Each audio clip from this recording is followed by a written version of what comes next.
What's up there, sports cards fans? Today's video is going to be kind of a hodgepodge mix of some things and updates. I'm mostly doing this video to update you on my fantasy baseball draft that I did yesterday. First off, I want to start out with a shout out to Big Marv 33, one of our Canadian tubers up north. I really like his channel. I think he's doing some good things over there, so please check him out and subscribe if you haven't already. I know some of you guys have. And Marv, I do have your care package ready to go. Unfortunately, I don't think I'll be sending it out until Saturday, a week from now. But just stay patient and I will get that out to you.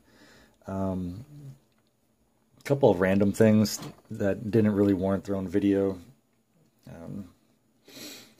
I picked up this ticket from July 24th, 2010, Dodgers versus Mets at Dodger Stadium.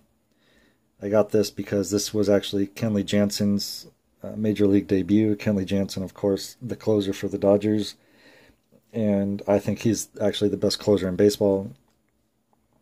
And I think, I don't know. I just think he's going to have he's already having a really good career, but I think he just has the potential to have a very long and successful career. So I wanted to pick up some memorabilia of him. In his debut, he picked up his first 2 career strikeouts. Did not get his first career save until the next day. So maybe I might get a ticket from the next day when he got his first career save. So that was kind of an interesting random pickup. Last time I went to the swap meet, I bought the rest of the 89 Fleer basketball. Opened those up, didn't really pull anything too interesting. But the guy gave me, I'm going to take the camera off the stand. The guy gave me this, bear with me guys. This is the box for 83 Topps Football. See, it says there 83 Topps Football. It's in decent shape. It's all intact and everything. So I thought it was pretty neat to have the box. Most people don't have the box. So I thought that was cool. And then, yesterday I did my fantasy baseball draft. And it took all day, is pretty much what I'm getting at. I think I left my house at 9:45 in the morning. Picked up some breakfast, picked up another friend, got to our friend's house around 10:15 a.m. And we were the first ones to arrive, and then we had 10 teams, so by the time the other guys arrived, we didn't get the draft started until after 11 in the morning, and I didn't get home until 7:30 last night. So it was pretty much an 8-hour affair. But I want to make this video as short as possible, so let's just get to the nitty-gritty. I thought I did pretty well. This is my attempt at a depth chart, but I'll run it through with you guys. So just starting out in the outfield, I picked up Adam Eaton. I got Carlos Gonzalez. I spent the most on him. We did an auction draft for the first time, and I just want to stress that it's not real money. It's just fantasy money. We had a salary of $320, and so I spent $30 on Carlos Gonzalez. The auction drafts are pretty fun. So somebody nominates a player like Carlos Gonzalez for $15, and then anyone who wants to bid on him can just jump in with a bid. So I was able to win him for $30. I got Justin Upton and Randall Grichuk in my 4 outfield spots.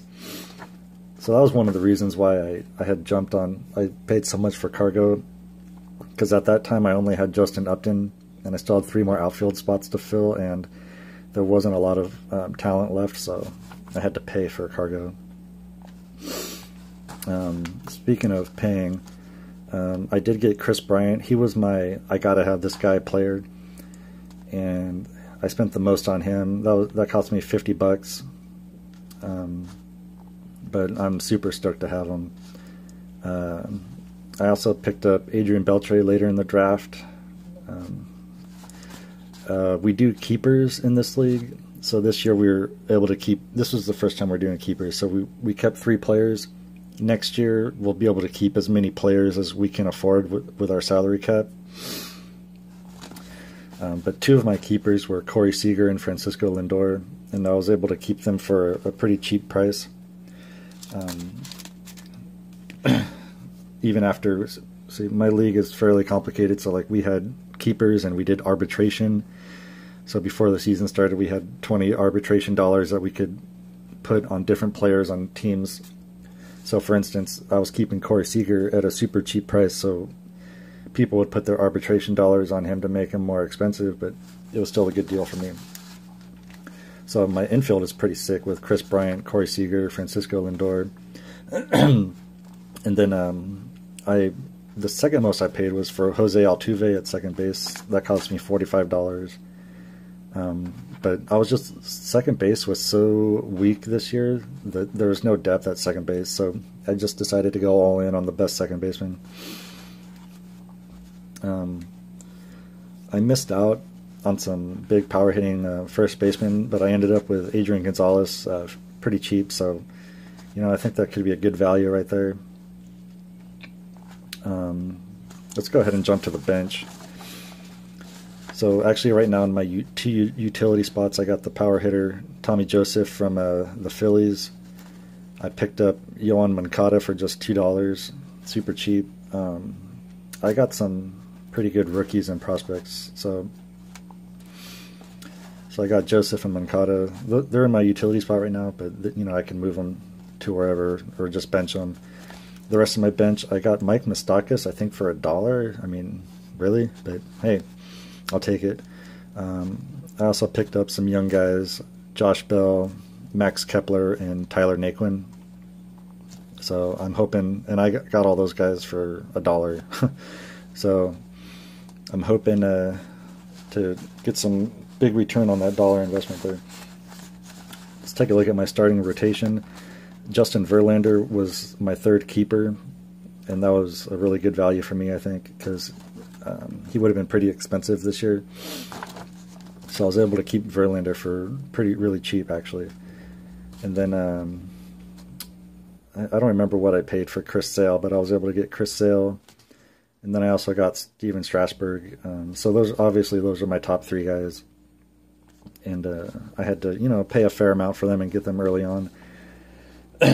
So I spent a lot of money early, I guess, you know, with Chris Bryant and Jose Altuve and, you know, Sale and Strasburg and all that. So in the middle of the draft, I wasn't able to bid on a lot of the guys, so I had to look for value deeper in the draft. And I filled out my rotation with Jake Odorizzi, Drew Pomeranz. I picked up Tyler Glasnow for $1 and Colin McHugh of the Houston Astros for $1. We'll see what happens. You know, typically in fantasy baseball, a lot of these guys, you know, a couple of weeks into the season or a month into the season, they're not even on your team anymore, and you're picking up new guys off the waiver wire. And I guess maybe the weakest area of my team is the bullpen. I got Cameron Bedrosian of the Angels, Sean Kelly of the Nationals, who may or may not even be the closer. It hasn't been determined yet. And I believe this guy's first name is Brandon Moore, closer for the Padres. Yeah, man, getting closers was tough. I bid on Kenley Jansen, but he went for like $20, which was actually a fair price, but like I said, I had spent a lot of money early on, so I couldn't really afford it. And then later in the draft, closers were going, you know, for around $10, but again, I was really low on money, and there was this one guy who had like over $100 left late in the draft. So he was just, you know, whatever he needed to spend to get, and he was just buying up closers. So anyways, guys, this video is already 10 minutes. But anyways, yeah, let me know what you think of my team. I think it's, I mean, the infield is sick. You know, Chris Bryant, Corey Seager, Jose Altuve, Lindor, Beltre. I got Cargo and Justin Upton in the outfield. And my rotation's anchored by Verlander, Chris Sale, and Steven Strasburg. So, you know, I got these young guys like Tyler Naquin, Josh Bell, Tyler Glasnow, Yohan Moncada. So I don't know. I think I'm going to be competitive this year. Full disclosure, I have finished in dead last the last 2 years, which I don't understand. But anyways, guys, I'm super excited for baseball to be starting up and for fantasy baseball. I will keep you guys updated maybe on my fantasy team, let you guys know how I'm doing, if I'm doing well, if I'm doing poorly. Anyways, guys, thanks for sticking around for the video, and talk to you later.